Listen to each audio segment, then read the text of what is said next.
participants, we welcome you all for today's Corporate Connect. The topic for today is Reinventing Innovation in FMCGs. In the era of digital business and rapid technology change, no company can ignore the importance of innovating. Failing to do so is an invitation to lose business. To know more about this, we have with us today Ms. Smitha Narayanan, former marketing head, Wipro Consumer Care Middle East. We welcome you, madam. I also welcome our beloved director, Dr. AGV Narayanan, faculties, students, and all other participants for today's Corporate Connect. Now let me invite my friend Darshan, first MBA, to introduce the speaker.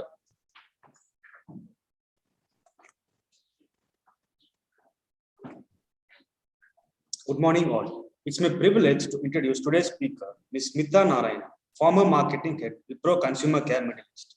She is a top-performing, result-oriented professional, 20 years of experience in the FMCG industry. Her expertise is in building businesses, and this includes strategic brand management, new business development, product development, and sales management. She has built a valuable and profitable brands and services in every position she has held, and she has also grown great teams to deliver excellence. She completed her postgraduate in Diploma in Business Administration from IIM Lucknow, specializing in marketing. She was awarded the Best Outgoing Student in Marketing for her batch. Her work profile includes a diverse portfolio with experiences in leading multinational companies such as Colgate, Britannia, and Vpro. She was the brains behind the concept and development of Colgate Active Salt toothpaste, which became the company's first successful homegrown brand. She was also behind the Britannia's expansion into the breakfast space with the Healthy Start, which is a consumer winning product category. She transformed the heritage Ayurvedic brand, Sandrika, and doubled its top line with significant market share over 3 years. She successfully launched Enchanteur in 2 southern states of India and also drove consistent growth for Wipro-based brands in the Middle East, making Enchanteur the #2 lotion brand in the UAE and the #3 in Saudi Arabia. I strongly believe that this session will provide a deep insight into innovations in the FMCG industry. Now, over to you, ma'am.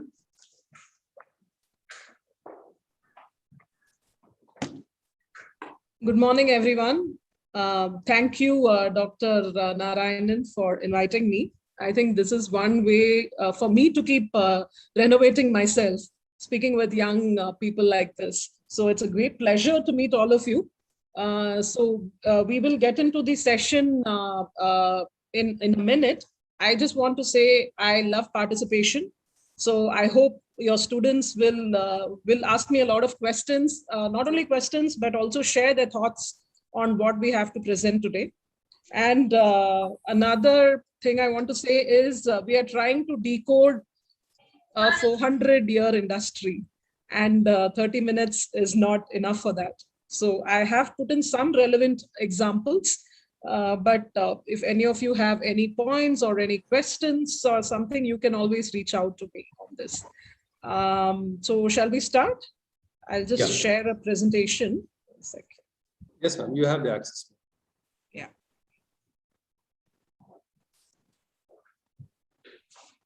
Can you see my screen? Just coming up. Yes, ma'am, perfect. Okay. One second. Yes. So today we are talking about reinventing innovation in the FMCG sector. So we all know that innovation is really what moves mankind forward. Every step that mankind has taken has been through an invention or an innovation, right? So many things that we take for granted today actually, can you hear me? Yes, ma'am. Yeah. So many things that we take for granted today actually would seem like magic to a person born 100 years ago. So now we have great innovation in industries like communication. In fact, this is a picture of a prototype of a watch which can project an LED. So you can do a video chat with a projected LED screen. So, and you have great innovation in healthcare. You have wearable devices which can take your ECG, which can tell if your kidney function is right, your liver function is right. So all this was not possible or not even fathomable by a normal human being even 10, 20 years back. I don't know, all of you are very young, but I remember having to stand in a PCO or a public telephone booth to call my friends and family when I was studying in college. That is unthinkable. I don't know how many of you even have seen a public telephone booth now. Yeah. So look at the distance we've come. In education, especially the pandemic has shown us how scrappy we are. Even in rural education, where students, imagine if the pandemic had happened maybe 10 years back, the students, their education would have come to a complete halt. But now with such leaps and bounds in communication, they are able to have a meaningful education even during strife. And I've put Netflix here, but I think that is one of the biggest innovation of normal mankind, of humankind. Imagine having millions of titles at the click of a button. When I was a child, I used to wait for Olium and Chitrahar on Fridays. So, but obviously now we have so much choice. So in today's presentation, we are saying how that is great. It's not very good also for the human brain, but that is a topic for another day. Yeah. So technology is what is the great enabler which has driven innovation in all these fields, right? So all the magic that we see happening has been enabled by technology. But how about innovation in an industry which touches our life every day? There is no other industry in the world which touches our life like FMCG. Do you guys know what is FMCG? Any of your students? What does FMCG mean? It's basically essential. Yeah. Essential things of a market. It's basically, FMCG stands for fast moving consumer goods. So any item that you buy on a regular basis and consume on a regular basis is called an FMCG product for your daily living. So it touches every human being and pet on the planet, really. And it is one of the biggest industries in the world. Maybe 30, 40 years back, it would have been one of the biggest industry, but now technology has overtaken it. So it is a $15,360 billion industry. And the Indian FMCG market is also around 220 billion. It will hit 220 billion by 2025. But the Indian market is one of the fastest growing markets in the world. Apart from Southeast Asia and maybe South America, India is the only market which is growing at this pace. And FMCG services the maximum number of accounts or customers worldwide. So it services 150 million accounts. That means 150 million stores buy the FMCG products. In India itself, there would be more than 8 lakh.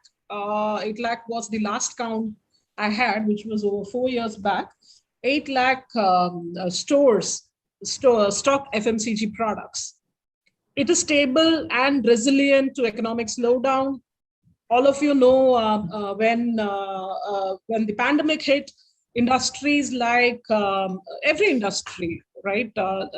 Like hospitality, entertainment, Horeca, everything suffered, but not FMCG. You cannot stop brushing your teeth or you cannot stop taking bath. So FMCG is very resilient and stable. It contains brands we love, recognize, have grown up with. I would like to hear from the students some examples of FMCG brands that they know of. Yes, anyone? Any brand, whatever comes to the top of your mind. Sriraman, do they have access? Sir, yes, sir. They all have access. Participant, you all have access for chat. Please, you can use it. Rin, Lifebuoy, excellent. Yes. Lifebuoy, in fact, is the top-selling soap in the country, followed by Santoor, which is a Wipro brand. ITC is an FMCG company. Yes. Britannia. Yes. Samsung It comes under electronics, not FMCG. Colgate, HUL is a company. Yes, Maggie. Yes, Maggie is one of the top FMCG brands that we have. Everyone recognizes the brand. Excellent. So you know, so these are the brands we love and recognize, right? And we have grown up with. 1 second. It's found in all kitchens, living rooms, bed, bathrooms across the world, and it's constantly evolving. So it's interesting to see that 50% of the brands on the top 100 list 20 years ago are not there anymore. They're replaced by new names. This again shows how important innovation is in FMCG. Someone said Gopal Palpudi. That is true. It's a great indigenous brand. Yeah. In fact, it was a brand I used to track very seriously when I was working in Colgate. Yeah. Okay. So these are the top 10 largest FMCG companies in the world. The first one is Nestle, followed by Procter & Gamble. Around 10 years ago, Procter & Gamble was the #1 FMCG company, but they decided to focus on their core and divested a lot of businesses. So that is why it is in #2. Then you have PepsiCo, Unilever, AB Beverages is Anheuser Beverages. It's a beer company. JBS and Tyson Foods are meat companies. So yes, packaged meats also come under FMCG. Then you have Coca-Cola. L'Oreal is a skincare company and hair care, you know that. And then you have Philip Morris. So on the side, you have the sales growths. So this is the tough part. Most of them are struggling with sales now. You've seen that. The ones with the two lines are basically inorganic growth, so which we cannot really take. So AB Beverages could have acquired some company, and so that is why they are showing a 24% growth. So you see that most of the companies are facing a growth crunch today. So these are the categories in snapshot. So FMCG, the main categories, this is not restricted to these. So, but the main categories are home care, health and hygiene, and food and beverages. In home care, you have all your detergents like Rin, Ariel, everything, Surf. Then you have household care, which is your utensil cleaners, surface cleaners, your Vim liquid, Prill, toilet cleaners, Harpic, odorizers and repellents, mosquito repellents, etc. Then you have oral care, skin care, beauty, personal care, hair care. This is a good reference to have to understand what is the FMCG industry made of. Yeah, it also includes dairy products, beverages, chocolates, etc. So this is the reason we are having this discussion today. I want to speak with young marketeers who will shape up marketing and who will shape up industries in the future. And as I belong to the FMCG industry, mainly I've spent most of my working life in this industry. This is something I really care about deeply. FMCG innovation is in crisis. It has not seen the disruptive innovation we've seen in industries like pharma, healthcare, communication, etc. If you can't even imagine having a telephone with a wire today, right? So the kind of growth that we have seen in other industries, we don't have it today. So this is a question you can just guess. When do you think was the last disruptive innovation, something which really shook your mind, which happened in toothpaste? What is the most innovative thing you've seen in toothpaste? Anyone? The professors are also welcome to say this is a discussion. Wow, I am very happy. Yeah. No, yeah, that is an innovation, but it's not disruptive. Toothpaste, the last real innovation was it was in an adjacent category, which is the toothbrush, right? We had the electric toothbrush, but that happened as late as 1970s. It's taken some time to come back, as in it's taken some time to percolate down to the stores near you, but that happened in 1970s. When do you think was the last innovation in shampoos? What is the innovation you've seen in shampoos? Sachetization, long back. Sachet, yes, but again, I wouldn't call it a product innovation. It's a packaging. FMCG companies are fabulous in process innovation, really. Okay. Yeah. So we do, but we also need great products. So this entire presentation today is about product innovation. So shampoos, the last innovation was dry shampoo. Yeah. So that happened as a product innovation that happened in the last 1980s. What about soap? So this is very close to me because most of my working life has been in Wipro, which is the second largest manufacturer of soap. Can you think of paper soaps? Okay, that's true, and that's a very indigenous innovation. Yes. Anything else?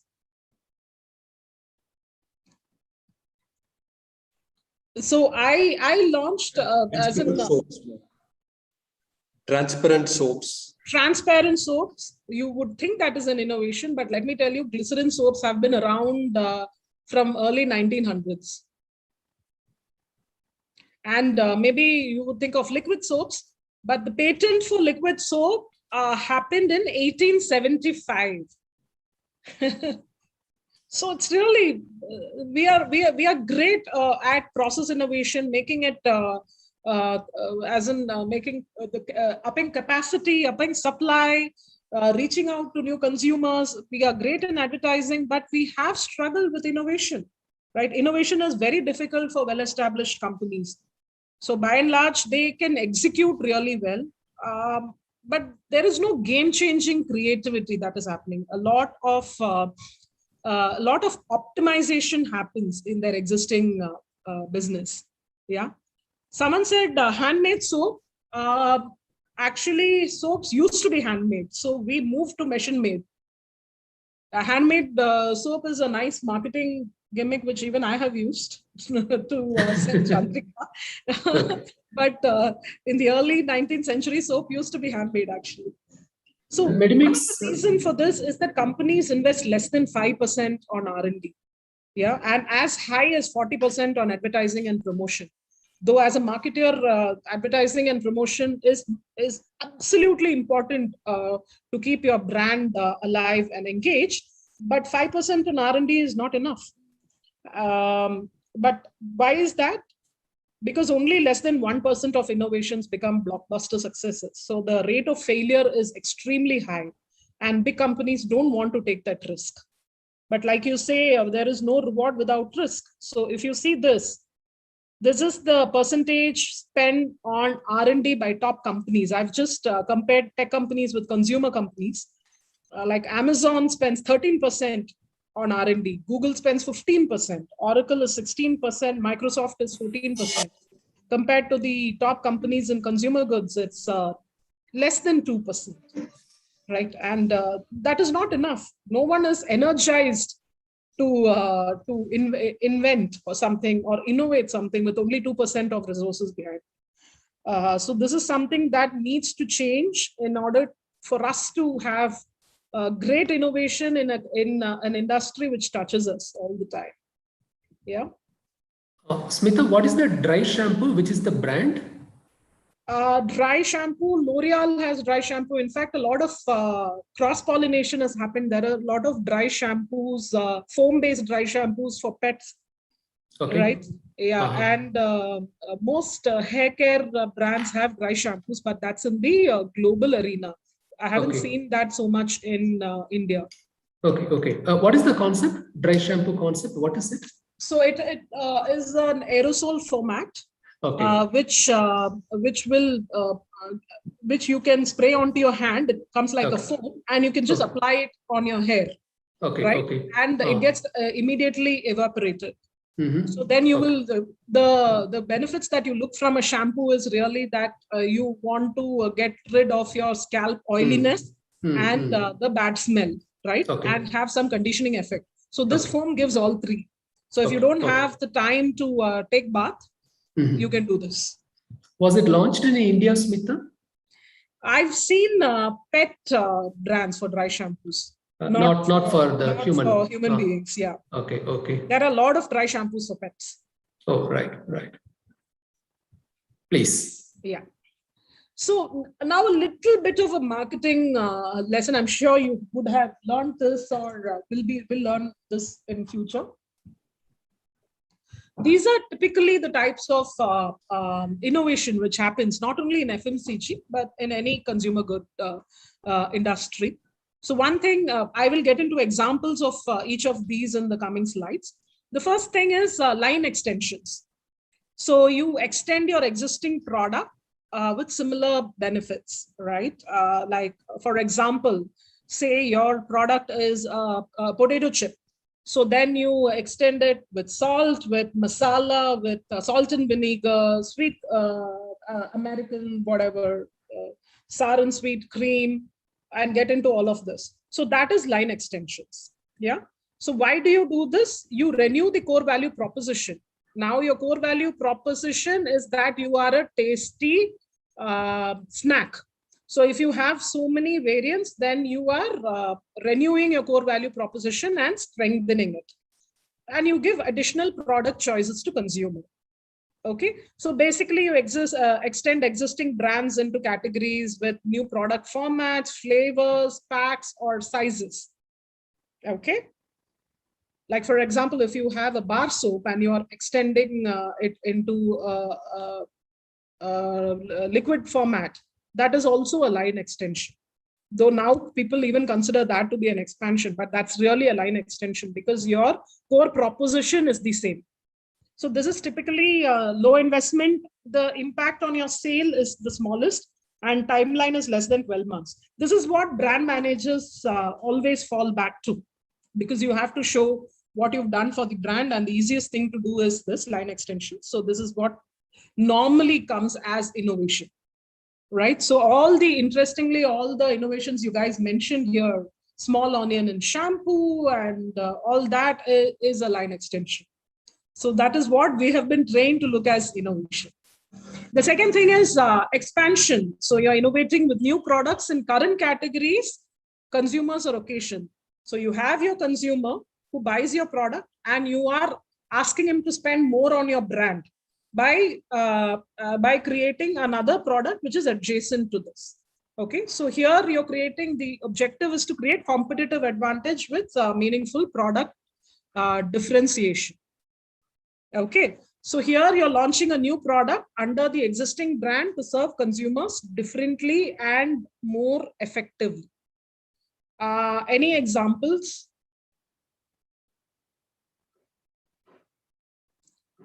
Okay, let me start you off with an example. So for example, you are a shampoo brand, right? Sunsilk. You have a shampoo. Now, when you have a shampoo and you're getting into a thick hair and then moisturized hair and different variants, that is line extension. But if you're getting into conditioner, you're getting into leave-on conditioner, those are expansions. Like if they're getting into dry shampoos, right? You're selling to the same consumer who has bought into your premise of Sunsilk, but you're giving her different choices. So that is brand expansion. Did you get that? Yeah. So then there is renovation. Renovation is really, you are improving your existing brand's overall benefit delivery. You're giving it a better packaging. You're improving the formula in some way. You're improving the core value proposition, right? So which improves your existing brand's positioning. So that is called renovation. This is again what most brands do now, better than ever, newly launched with additional power. All this is renovation. So the investment is low to moderate. It is usually some product tweaks or some packaging benefit. Sachets can be, it's an exciting packaging innovation, but it is also brand renovation, right? Because you are giving a better delivery to the consumer. The impact is moderate and the typical timeline is immediate. So these are the kind of things that brand managers normally do: line extensions, expansions, or renovations. Then there is disruption. It's a complete white space. It's a new category, new business model, and it will give you highly incremental growth and sustainable growth. It's a complete new categories, new consumer occasions, unmet needs. For example, when cornflakes happened in the world, that was a disruption for people who were used to eating only oatmeal in America. Here comes a ready product, which is extruded, which is the corn that they used to boil and eat. It is extruded in an easy to use format, and it is also storable. So that was a disruption. And then when that, once you had the cornflakes and then you extended it into 20 flavors, that is line extension. I hope you can understand the difference between these two. Yeah. So in this, you have to invest a lot. It's large and sustained investment, but the impact is also the largest. You can create brands, you can create companies with this. Yeah. I'm going to give you examples of each of these so that it's easier to understand. So line extension is the same product, different fragrances, flavors, etc. It's good to do line extension. Consumers need to have choice, but you need to know where to stop. That is important. So for every innovation that you make, for every new product or new extension that you add to your portfolio, you have to ask, is it getting me incremental business from the same consumer, or is it getting me new consumer? If it's not, then you shouldn't do it. Yes, someone wanted to ask a question. Yeah, for example, you have 10 variants of the same soap. I don't know what is the use for that. Though I have to say Godrej is one of the Indian consumer companies which have done excellent work in the past few years, in the past 5-10 years. So, but this is one of the examples of line extensions which are not meaningful. Brand expansions, right? So we said brand expansion is when you get into adjacent brands, you increase the share of wallet of the consumer, but you need to know that the new category you're getting into has to be complementary, right? So when Lux tried to get into hair care, it didn't work because Lux is a skincare expert. Yeah. So it has to be complementary to the parent brand category so that it makes sense in the consumer's mind. Otherwise, it will be like seeing Rajnikant in that song, no, Orukude sunlight, white Rajnikant. It doesn't sit well in your head.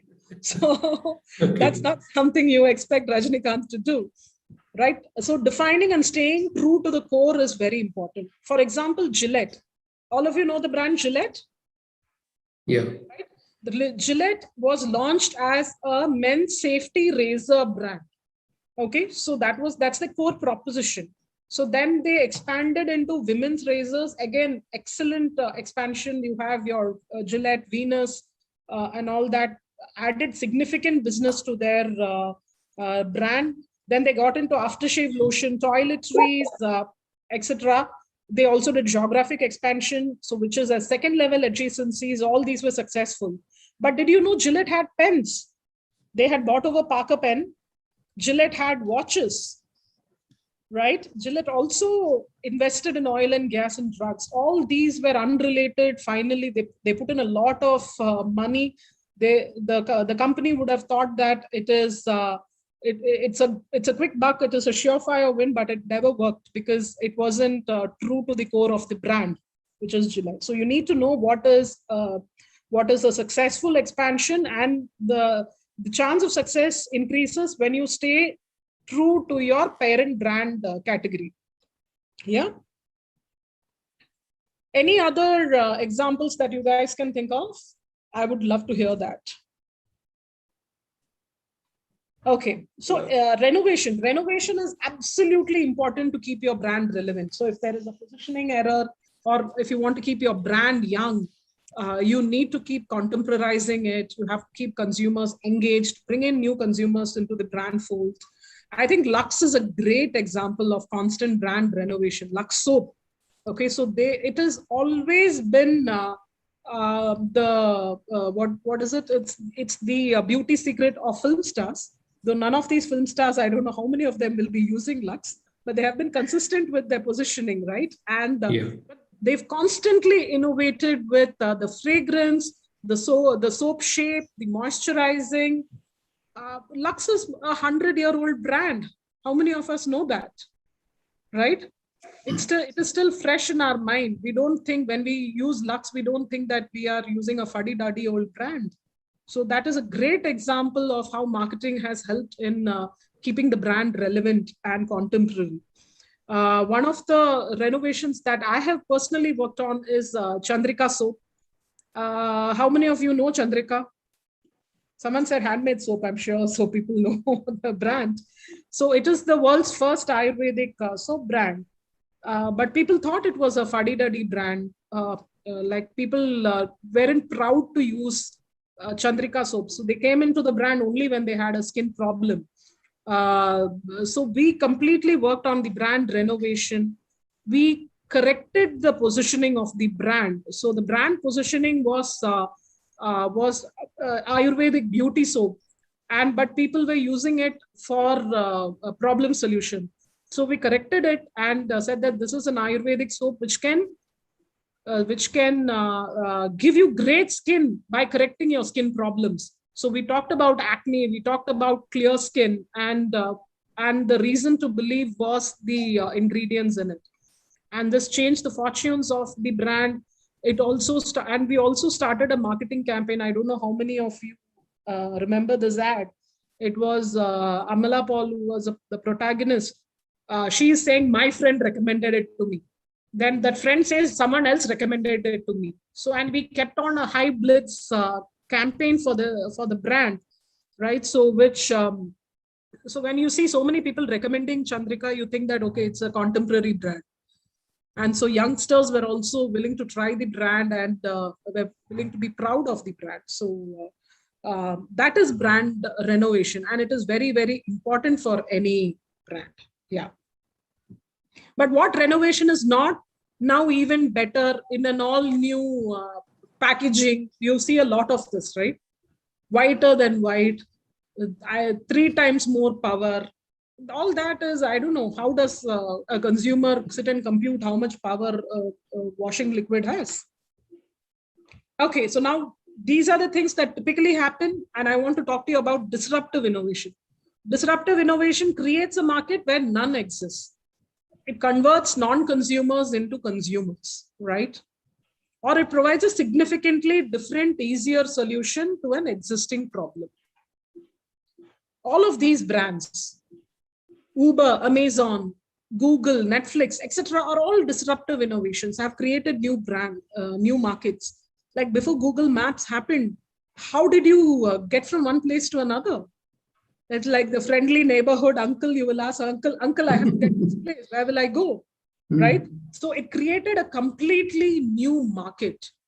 Smartphones, right? Earlier, did you know there were cameras? There were brands like Kodak, Minolta. The young people in the group will not know this, but Dr. Narayanan, I'm sure you remember, Captain Zendel. Yeah. Where are those? Yeah. There were brands for films. All of that became obsolete with a smartphone. Even watches have become obsolete with a smartphone. Yeah. I haven't worn a watch in 4-5 years. Then there was an entire business for encyclopedias. With Wikipedia, that company is obsolete, right? So like that, you have many other examples. But what are disruptive innovations in FMCGs? Nothing so magical, but I think there are some examples of disruptive innovation in FMCG, which have created completely new categories. One is BB creams. How many of you know BB creams? I'm sure there are girls in the group, right? Have you heard of BB creams? Can you think of some brands of BB creams in the market today? Okay, so all BB creams that you've seen in the market are like 10 or 15 years old, not more than that. So a BB cream for the men in the group is a one product solution, which is combining a moisturizer, a sunscreen, a primer, and a foundation in one tubes and an easy to use format. So as a woman who wanted to look good and go out, she had to use all 4 of these products earlier. Now she can use only one. Oh. Yeah, so that is a BB cream. It is a beauty balm, right? But interestingly, the first version of the BB cream was developed in Germany by a dermatologist for her patients after they had like skin peels and all, and they cannot use normal makeup.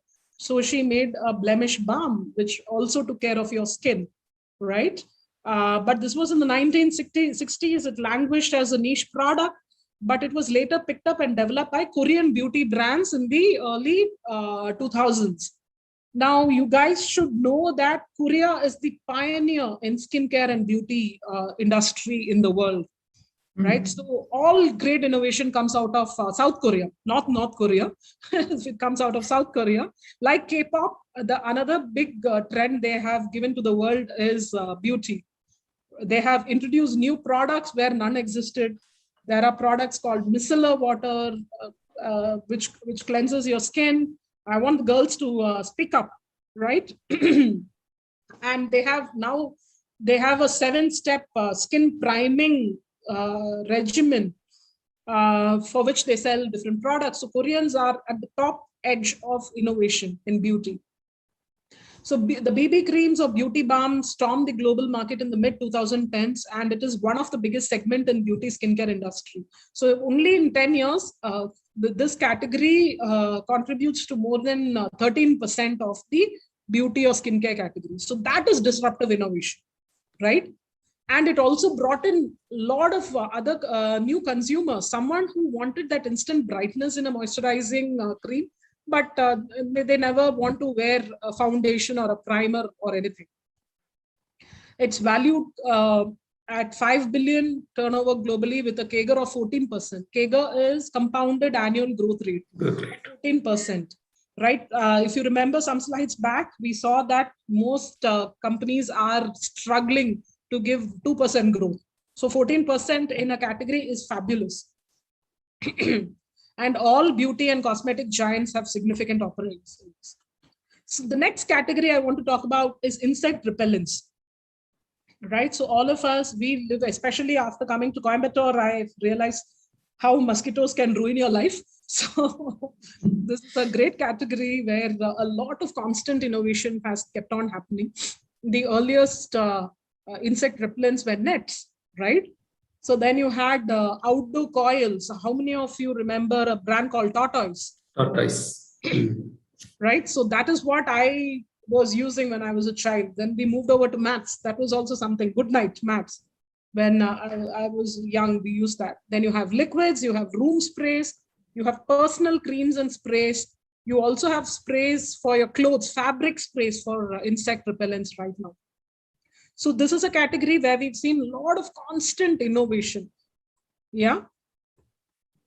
It has a global size of $9,450 million and again a high CAGR. And the growth is mainly driven by India and Southeast Asia. So as long as there are bugs and mosquitoes, this category is going to thrive. Now, I want to, I have pontificated a lot saying that FMCG companies are doing only process innovation and not product innovation. But there is one company I want to talk about, the core of which is only innovation, and that is 3M. Yeah, I don't know how many of you have heard of this brand. It's 3M. It started as a mining company. Look at the growth of this brand, right?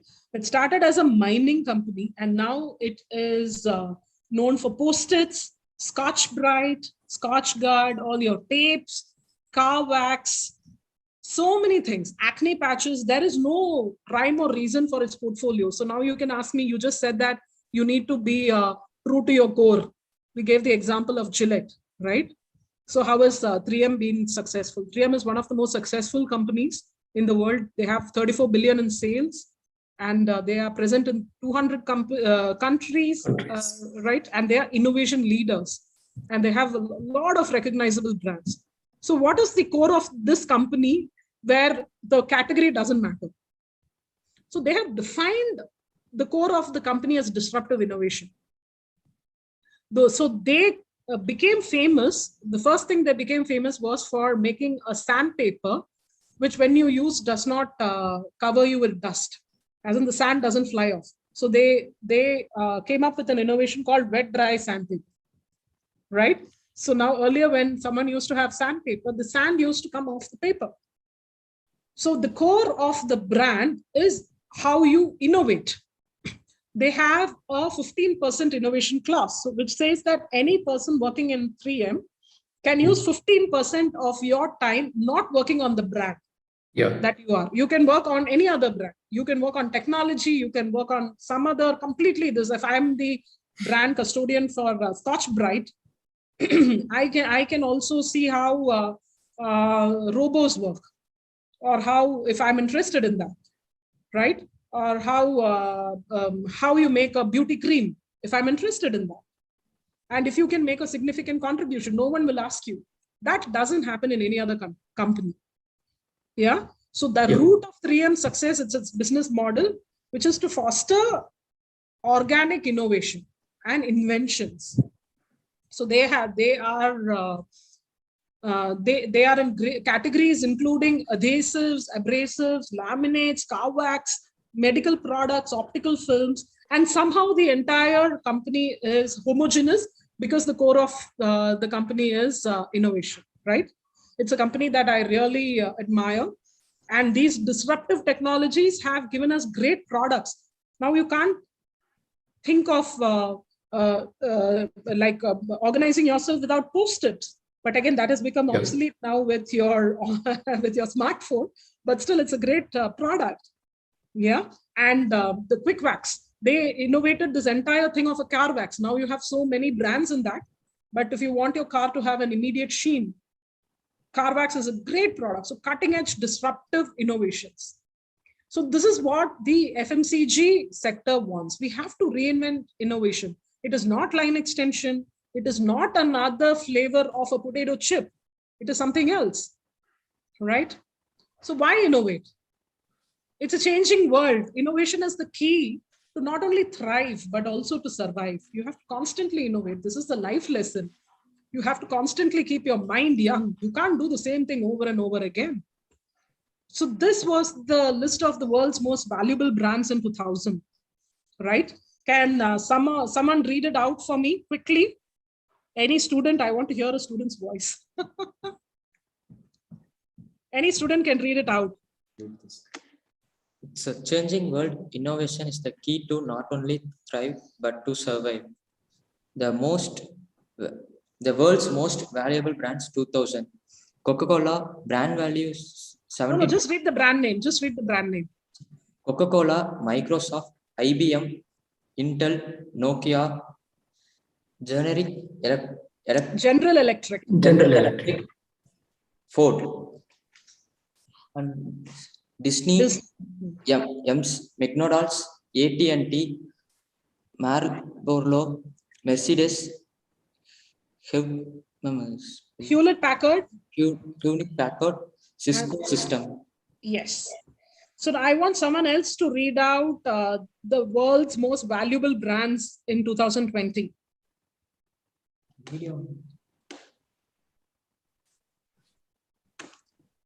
Students, you have access. You can come forward. Sir, can I go with? Yeah, please. Okay, Brand Finance Global 500, the world's most valuable brands 2020, Amazon, ICBC, Google, Facebook, Apple, Walmart. You have to read it vertically. It's Amazon, Google, Apple, Microsoft. Yeah, continue. Samsung, ICBC, Facebook, Walmart, PGN, Huawei. Yeah. So can you see the difference? There are no FMCG brands, right? Most of the brands in 2000 are not the brands with the most value in 2020, except Microsoft, right? This is the world. This is how we are. Constantly, the world is changing. So we need to innovate.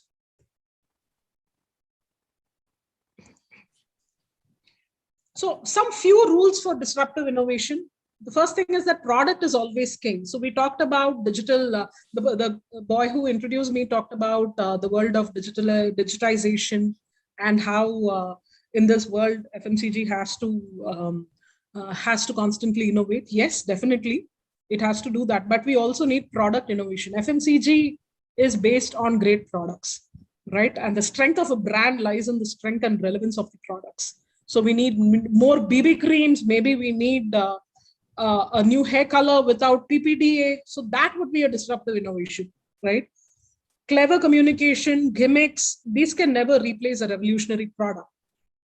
And the second thing is that consumer always don't know what they want. So this is very counterintuitive, right? So we always say you have to do market research first and then make new products.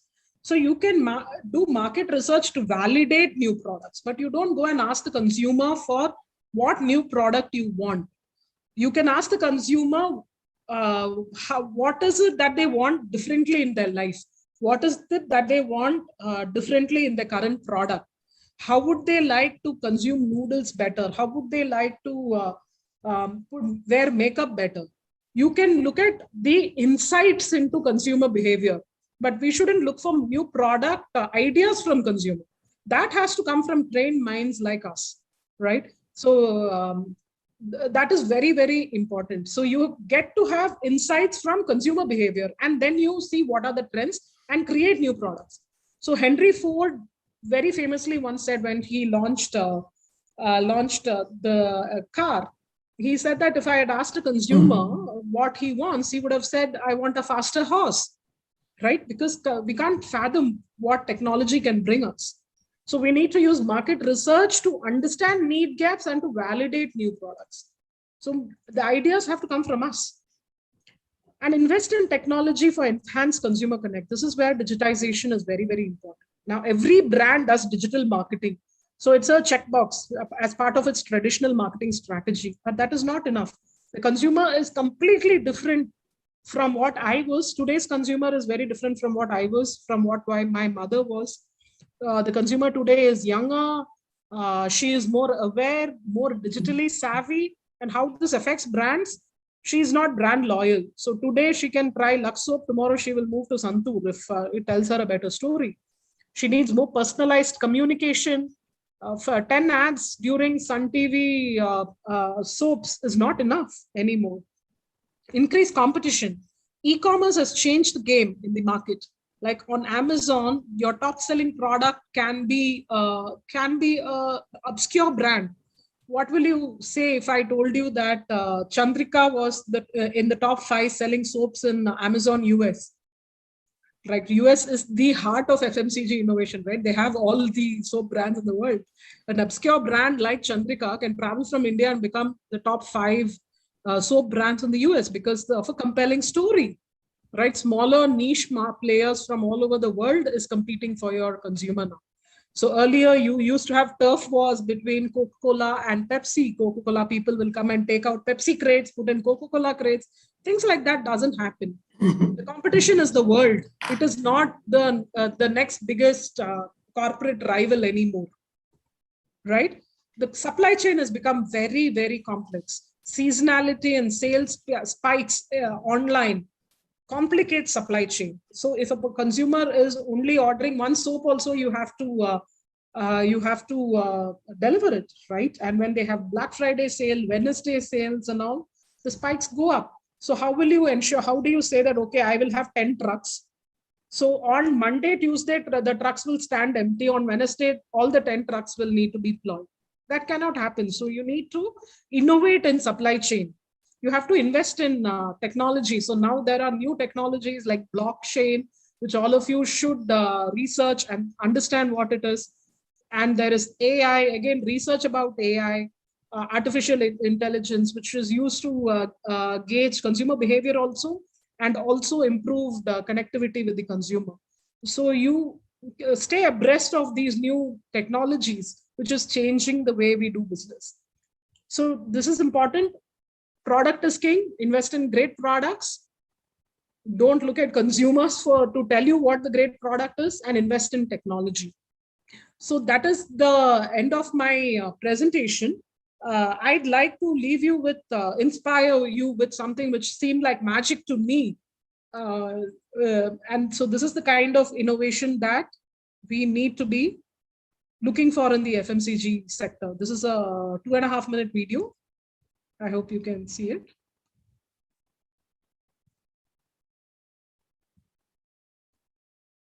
I don't know why it's not playing.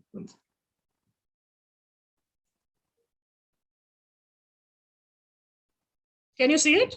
We are able to see, ma'am, but audio is not there. There's no audio, so it's fine. Sure.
So what was that?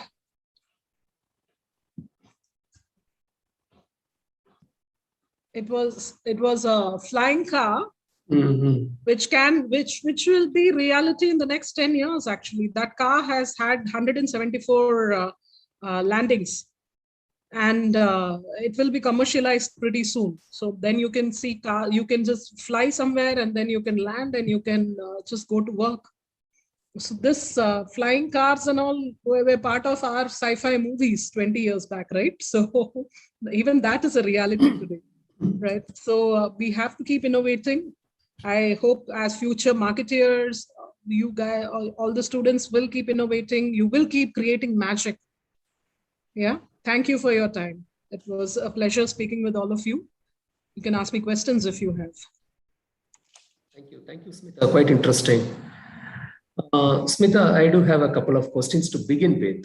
Yes. Before paving way to my students. Of course, one is with reference to new product development. You have also touched on market research. Yes. Okay? And of course, the techniques have evolved over a period of time in terms of market research.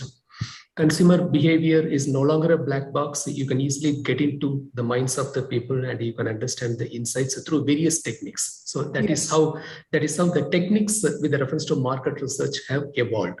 So in spite of all the advancements in market research techniques, still we could find only less than 1% of the new products become blockbusters.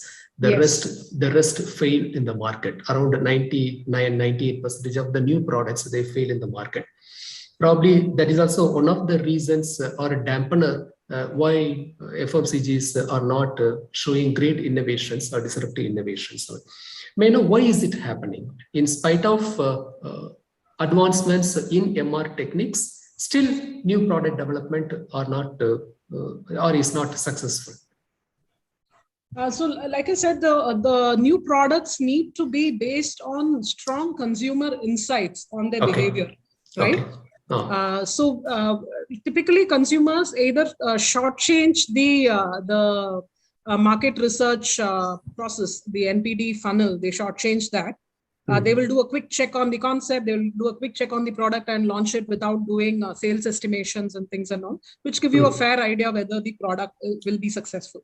So we talked about line extensions, we talked about brand renovation, right? All these incremental things that we are doing, we definitely have to follow the NPD funnel for that. I'm not sure how familiar the students are with the NPD funnel, but there are specific gates where you test the concept, you test the product, you test the competitiveness of the product, you test what is the sales forecast for the product, everything. So that gives you an idea whether the product will be successful. And typically for line extensions, renovations and brand extensions, you get a good idea of those, right? But for disruptions, you cannot rely on market research.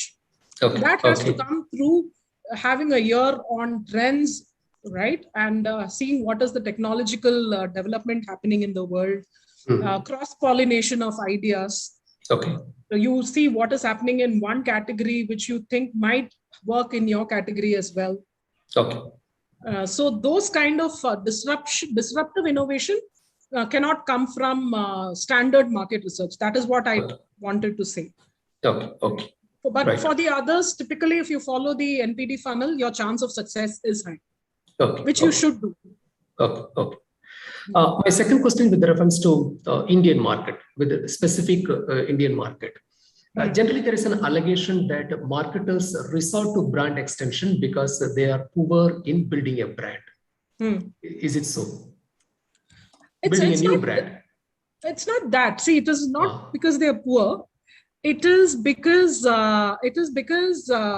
it's easier. Honestly.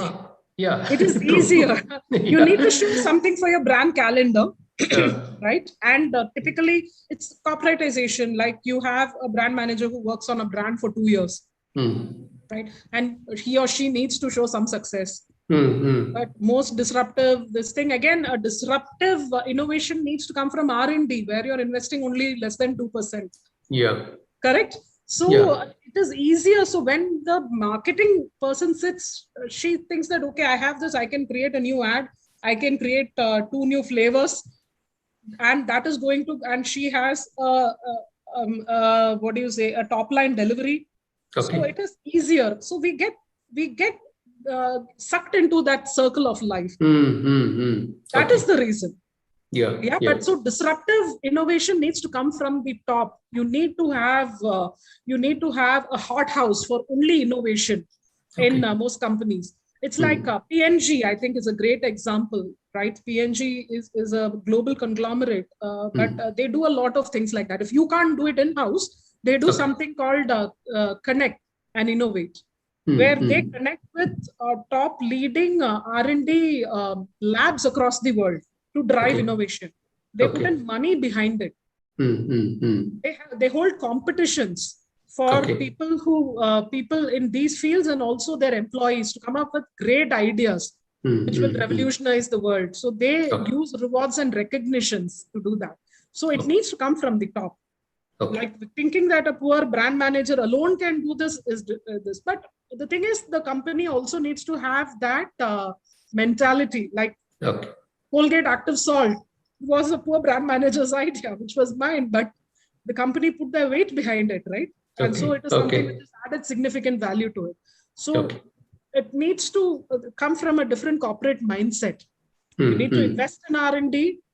You need to, like 3M said, 15% of your marketing person's time can be allocated to something which is disruptive innovation. So those are ways to do it. Thank you. Students, I can't see my video. I'm sorry for some reason. Are you guys able to see me? Yes. We can see you. I can't see anything. Maybe you can stop sharing the screen, ma'am. Maybe you will be able to come there. Okay, I'm trying to do that. I stopped sharing. But still your screen is visible here. My screen is visible? Yeah.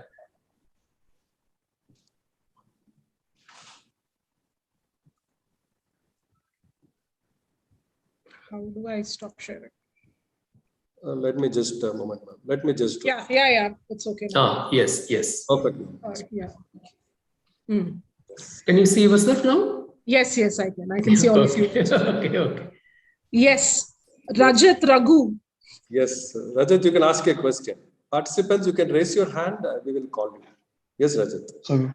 Good noon, ma'am. So my question is, your challenges which you faced as a marketing person in Wipro, and the steps you taken to resolve the problem. Well, that's a very specific question. Everyone faces challenges in any job that they have, right? So typically, at a higher level, the challenge is always to find a level ground between your short-term deliveries and your long-term objectives for any brand, right? So you have a yearly top line to deliver. Not only sales, marketing also has a top line to deliver. Okay, so your brand has to go from, say, 500 crores to 600 crores in that year. So then it's a constant tussle as to what do you do to take it there, right? The easiest thing would be to do promotions, give 20% off, 25% off, give a sale, the sale will increase. Do you do that? Or with the money you have, you build your brand so that your brand will be alive even 5 years after this. So that is a constant struggle which every marketing person will have at whatever level they are. It's not only for Wipro, for all companies. Okay. Yeah. So you have introduced an effective product, and still you are getting a unsatisfied, like the customer is not satisfied with your product. So what are the steps you would be taking to make that product more satisfying? So again, that's where market research comes into play. Like Dr. Narayanan said, you will have to research why the consumer is not liking the product, and see if you can see a way how you can make the consumer like the product. Then you make those tweaks and reintroduce it. If not, then you have to exit it. So there are hundreds of new NPDs which come in the market every year, and very few succeed. So then you shouldn't put money behind something which is not going to this. So it is all, you can't forecast everything, right? So one way to avoid that is to do the due diligence when you do the product development. You do your research. You ensure that the product will be successful. Chance of it will be successful. It's another topic. NPD is a whole new, complete ocean actually. Okay. Thank you for your wonderful sessions. Yeah. Thank you. Thank you, Rajat. Kaushika, you can ask a question. Yes, sir. Good afternoon, ma'am. Good afternoon. Myself, Kaushika, pursuing my MBA in DJ Academy for Managerial Excellence. Ma'am, my question is, what is the core strategy in Wipro in FMCG? See, Wipro was first a sunflower oil company. I'm not sure if you know that. Wipro started as a sunflower oil company, and Mr. Premji's father started the company, right? And then they, due to the technological boom in the late 1970s and early 80s, they started Wipro Technologies. So when you're talking about Wipro India, see, Wipro's, you're asking about the entire strategy of the company. I'm not sure how I can package it into a small answer here, right? So Wipro is an entrepreneurial company. The strategy is always to grow and to be true to your consumer, to be ethical, true to consumer, and launch great products which consumers will love. So that is the simple thing. So that happens both organically and inorganically. So in Wipro, each brand works like an SBU, right? It's a business unit in itself. So we all have sales targets, you all have the brands to grow, everything. So the growth of the company comes from the organic growth of these brands, plus also inorganic acquisitions. 51% of Wipro's business comes from new brands that they have acquired, like Enchanteur. Chandrika is a new brand which they acquired. Outside India, there is Canway, there are lots of brands, BioEssence. So that is the strategy. Strategy is to grow with great products by being truthful and ethical to the consumer, and can come from both organic and inorganic growth. Yeah. Thank you, ma'am. Yeah. Thanks, Kaushika. Charumati, you can ask a question. Okay, sir. Myself, Charumati, ma'am. My question is, what is your opinion about market for organic products in industry, in FMG industry? So that's a great question. I think not organic. I I would expand the umbrella a little bit and call it sustainable products. Organic comes under sustainable products, right? So if you see the product life cycle of, or if you see the category life cycle of many industries here, India is still in the growth stage, right? So we are excited about new shapes, new products, new fragrances and all. But worldwide, there is a plateauing. So they are mature categories. When categories get to the mature stage, there is a trend of going back to basics, right? Instead of adding more to the product, there is a trend of removing from the product, removing bad things from the product, having products which are inspired by nature, having products which are organic, sustainable, which don't have a big carbon footprint. So this is something that we are seeing all over the world right now. So there is a growth in vegan products and organic products, organic ingredients per se, as in personal care products which are with organic ingredients, in sustainable products with lower carbon footprint. For example, Nivea had a worldwide launch. It's not come into India yet, where they have completely changed the packaging of their lotions, shampoos, etc. So they have used less than 50% of plastic that they used to, which comes under sustainable marketing. Right, so sustainability is something which is one of the biggest trends in FMCG and many other brands right now. So, but it's typically seen in more developed countries where the categories are more mature. Does that answer your question? Yeah. Yeah. Thank you, ma'am. Thank you, Chanamati. Rohit, you can ask your question. Good morning, ma'am. Myself, Rohin. Ma'am, can you share a moment when you took an innovative approach to solve a problem? I can't hear you. Sorry, Rohan. Ma'am, can you share a moment when you took an innovative approach to solve a problem? Oh, wow. I feel like I'm in a job interview now. No. See, it's life is for your constant innovation. That is the thing. So, you guys have not yet started working, but when you start working, you will understand that you have to constantly innovate yourself. So I can't think of anything specific like that, but I'll tell you something. When I was working in the Middle East, see, Saudi Arabia is the biggest market in the Middle East. It's not easy to get consumer insights from in Saudi Arabia because of the restrictions. Women face a lot of restrictions there. They will not come for your focus groups and all these things. So we have to have innovative ideas to even get them to come. This is just your way of working, right? So we used to have tea parties. So we'll have friends whose wives, we'll request them to call some of their friends. They would ostensibly come for a tea party, but then we will do the research. So that's an innovative way to find a solution, right? So find a way to get the insights from that consumer. And you can't guess those insights, right? Because a Saudi consumer is very different from an Indian consumer. So you have to, innovation needs to be a part of your life. It needs to be in the earlier part of your career, you will have a structured career where you will learn how to do things. That is important. But after that, you need to constantly innovate yourself in the way you work. It's not only about the products that you launch or whatever, things that you do, ad you make or something, right? But it has to become a way of life. Do things creatively. Okay, thank you. Yeah. Smitha, take the case of Chandrika for that matter. Okay, Chandrika, of course, it is positioned as an Ayurvedic soap. Generally, anything which is traditional or Ayurveda, so on and so forth, normally cater to the people who are 40 plus, 35 yes. plus, 40 plus kind of women. Okay, and in your eagerness to expand the market or in your eagerness to show a greater top line, you keep on evolving the product. Okay, so that you can start catering to the untapped segments too, like youngsters and so on.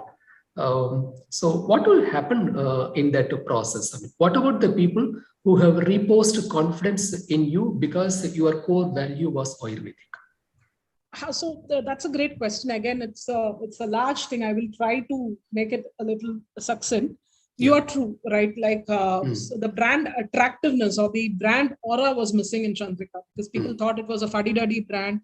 40 plus people use it, and also the brand objective. So we identified that as the problem. The brand objective was to make it relevant to a younger consumer to whom it can actually deliver a benefit. Because when you use Chandrika, the science behind it is that since it has so much of coconut oil in it, it has 85% coconut oil, which no other soap has. Soaps are made with palm oil, basically. So Chandrika has 85%, and the next closest competitor is Medimix, which has 40% coconut oil. Okay. So because of this high coconut oil, if there are any chemistry undergraduate students, I don't know if they have, coconut oil lathers a lot. And so it is a natural drying agent. So it will remove oiliness from your skin. Right. And it also has very high amount of herbs. The herbs cool your skin. So the science behind it is that the oil will make your skin drier and the herbs will cool your skin. So what does that happen? That means you will have lesser acne. And who gets acne? Younger people get acne. So the brand problem was to increase the brand aura of Chandrika. So we did the research to see who is coming in and out of Chandrika. So we saw that youngsters come into the brand, right? And they use it, and once they have a pimple, they'll use Chandrika, and then they'll go back to, say, a Lux. So we need to, because they were more comfortable with the fragrance, they were more proud of using that brand, right? So then we knew that we have to increase the brand aura. So how does that happen? Either you can have a celebrity saying that this is what I am going to do, or everyone needs to be talking about it. So you create a brand buzz. So we combined the two in an interesting storyboard where a celebrity is saying that she had bad skin and her friend recommended Chandrika, and so she got great skin. And we used a visual device where we actually show that it has twice more coconut oil than any other brand. So it had a strong RTB. It's still a serious brand, but with a great beauty benefit, and everyone is talking around. So that is how we work. It was a positioning issue in this brand's case. The product is a great product. We didn't have to change the product. So we repositioned it, like you said, to make it more attractive to younger consumers by creating brand buzz, right? And also what helped was we did a lot of media innovations around it. We did hybrids.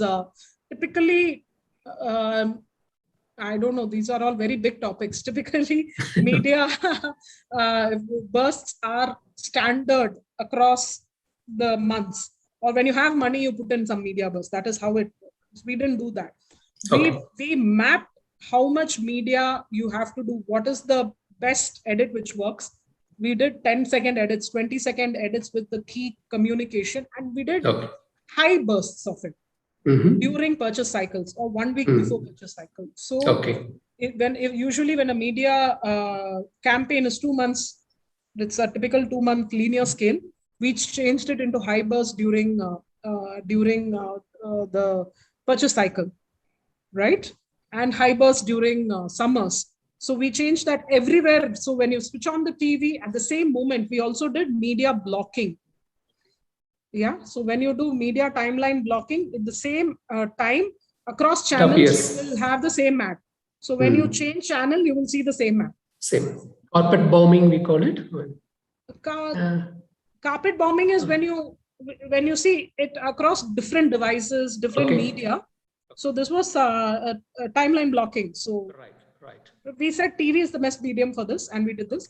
We also did advertorials in print because Kerala was the main market, and Kerala is still a print consuming market. So we got Ayurvedic doctors but very good-looking Ayurvedic doctors to talk about the brand, right? We did everything to make it non-fuddy-duddy, and that worked for the brand. Right. Is lighting still a part of Wipro consumer care? Yes, it is. Okay. What is the connection? They're doing very well. What is the connection? Lighting one side, consumer care another side. So like I answered one student's question, the Wipro score is about growth. So it can be both organic and inorganic. So Wipro also has a furniture division. Yeah. Right. It's something somewhat like 3M in that sense. Yeah.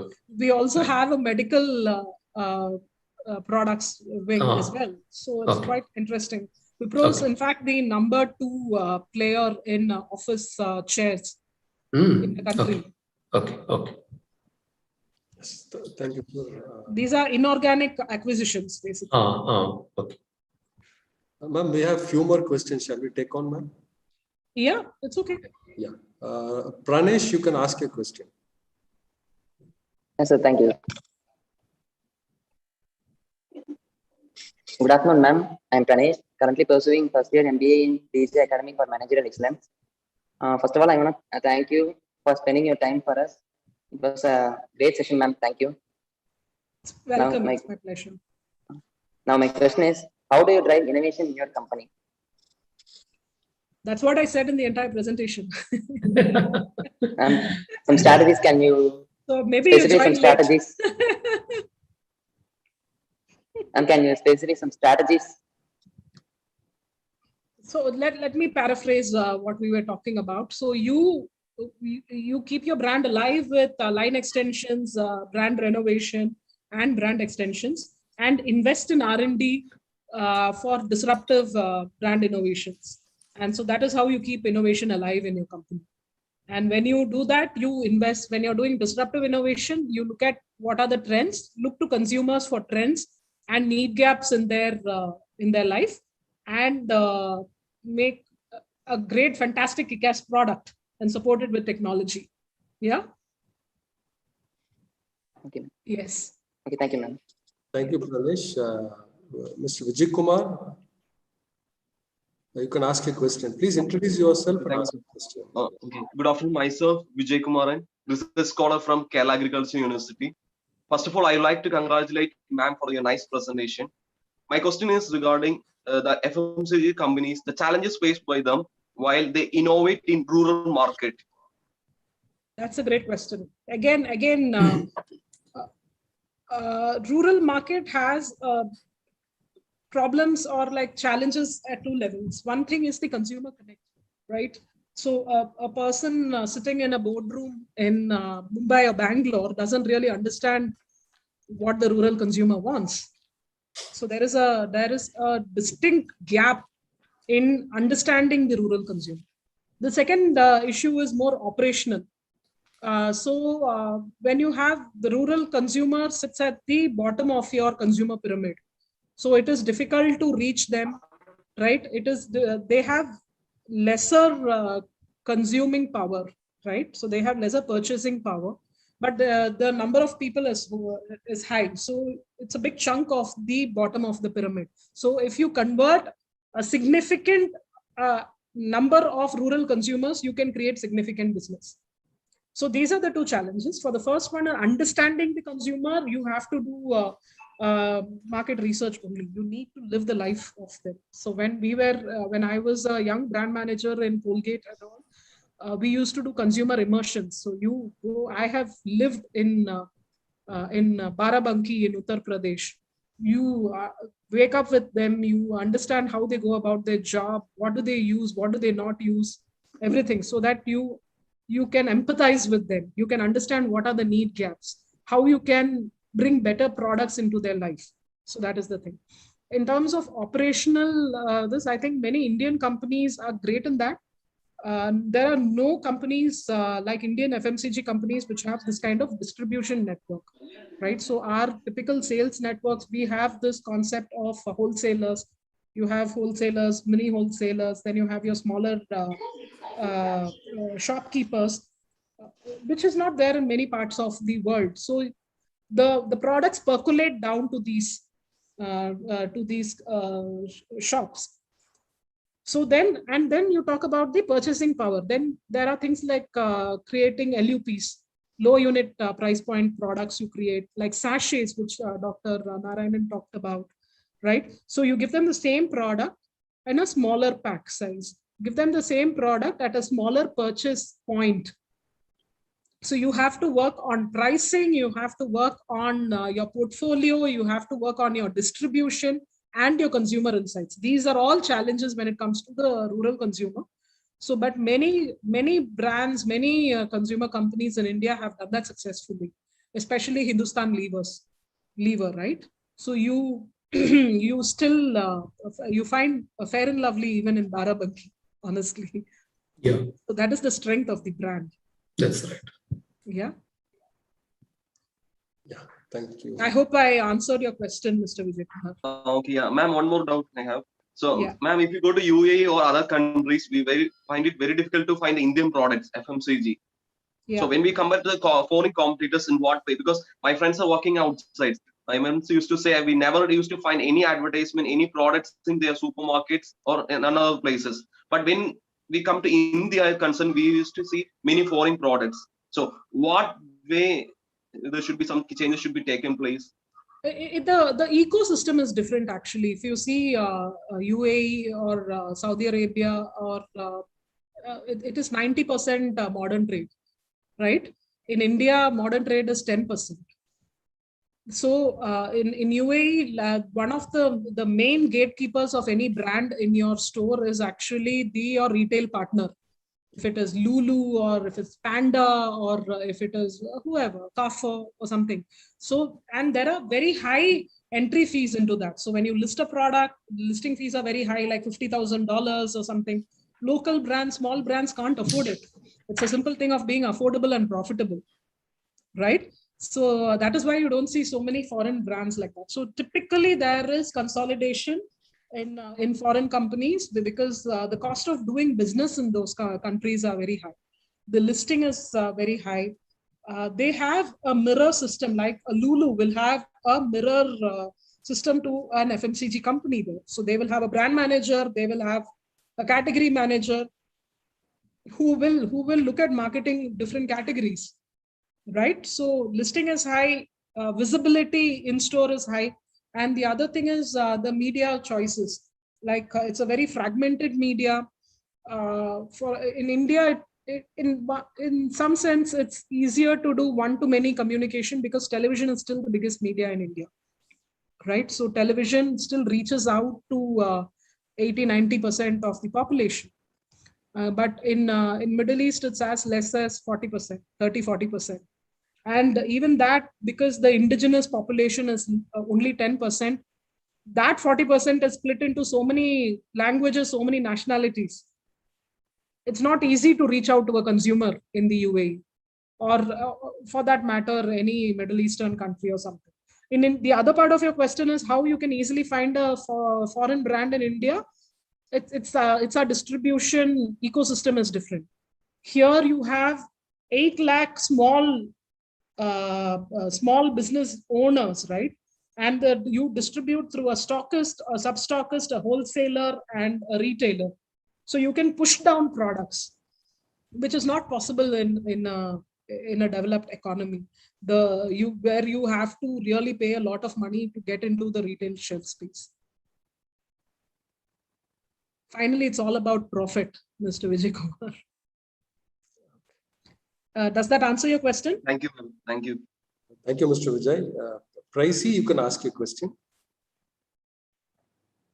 Pricey Priyadarshan, you can ask your question. Okay, Darshan, you can ask your question.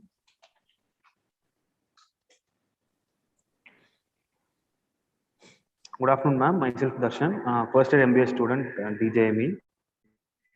Ma'am, I went through your profile, ma'am, and I saw that you were the brains behind the Colgate Active Salt toothpaste. So, what was the idea behind adding salt to a toothpaste, ma'am? So, can you share a few instances? See, we were looking at consumer insights, right? So everything starts from an insight how consumer currently resolves her problems. The idea was generated from that. So in India, in fact, ages ago, people used to use salt. because it kills germs, it tightens your gums, and they also used to use charcoal. So these were the things people used to use. And they still believe that if you brush your teeth with salt, it'll become whiter, your breath will smell better. So these were interesting insights which came from different consumer immersions. Like I said, when you go and do a rural immersion or this, so how do you expand your franchise, right? So we wanted to, you had a consumer who was using a Colgate toothpaste, who was typically a middle class consumer who was using that. But then you are not reaching out to a consumer who believes in natural alternatives in brushing his teeth.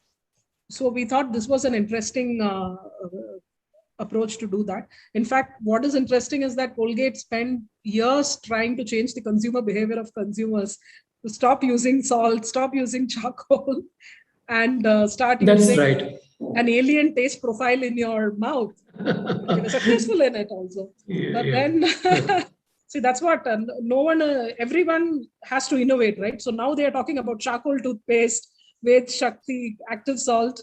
So it's come full circle. So we were looking at adding new consumers who are predisposed to natural ingredients into the Colgate food. So that is how Colgate Active Salt came about. But since it was Colgate, you couldn't make it we still had to make it scientific, because at that point of time, Colgate was juxtaposed against your other brands like Dabur Lal toothpaste and all those things.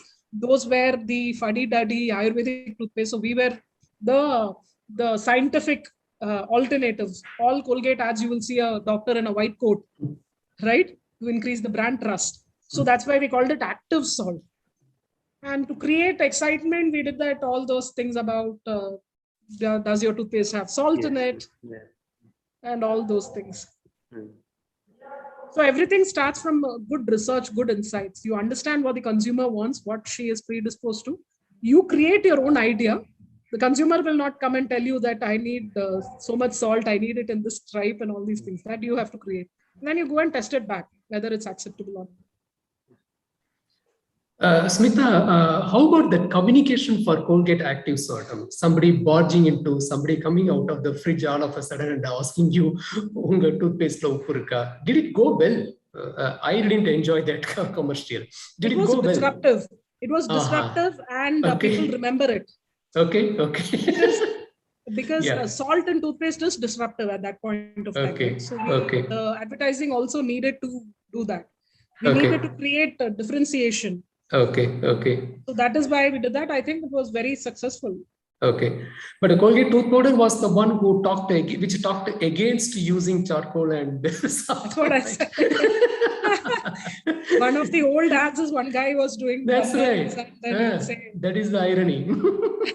The thing is, you just shake it off and move forward. Okay, memory is short-living.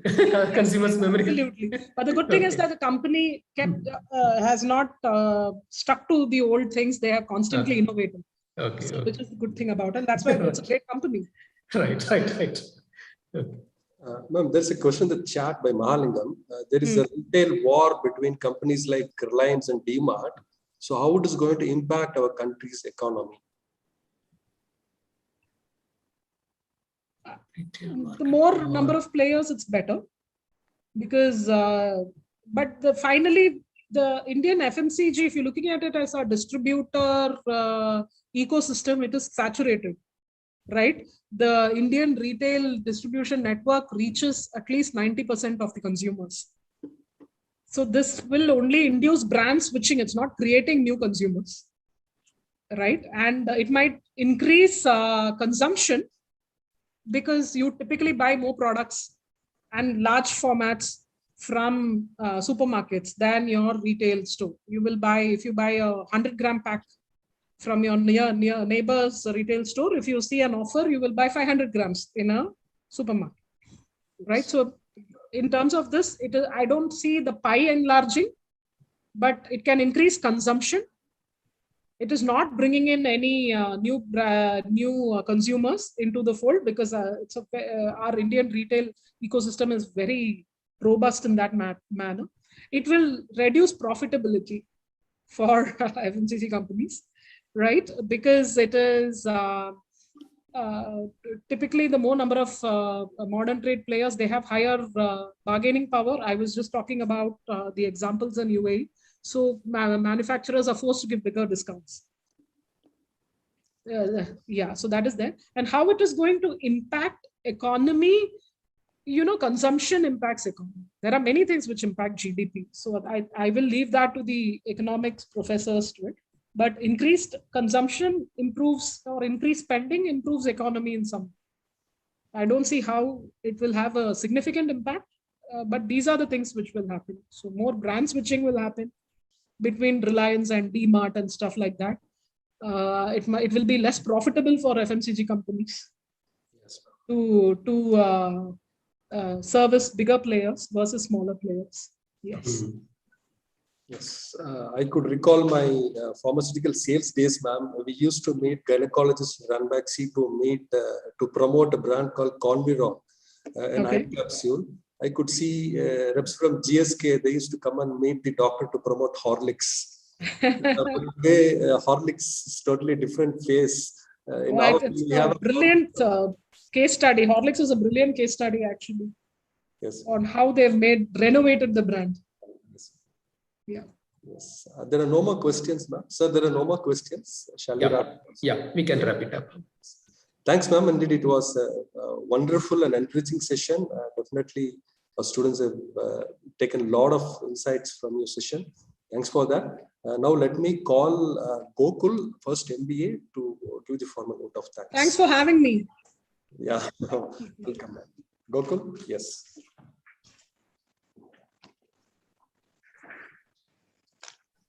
Good afternoon, everyone. It's my privilege to propose the vote of thanks. On behalf of DJAME, I would like to thank our speaker, Ms. Smitha Narayanan, for sparing her valuable time with us today. Thank you, ma'am. I would like to thank our director, Dr. AGV Narayanan, for his continuous encouragement and support. Also, I would like to thank our faculties for their support. Finally, I would like to thank all students of DJAME and all participants for attending today's session. Thank you, everyone. Have a nice day. Thank you. Thank you, Smitha. Have a nice weekend. You too, all of you. Thank you so much. Bye-bye. Bye-bye. Thank you. Thanks, ma'am.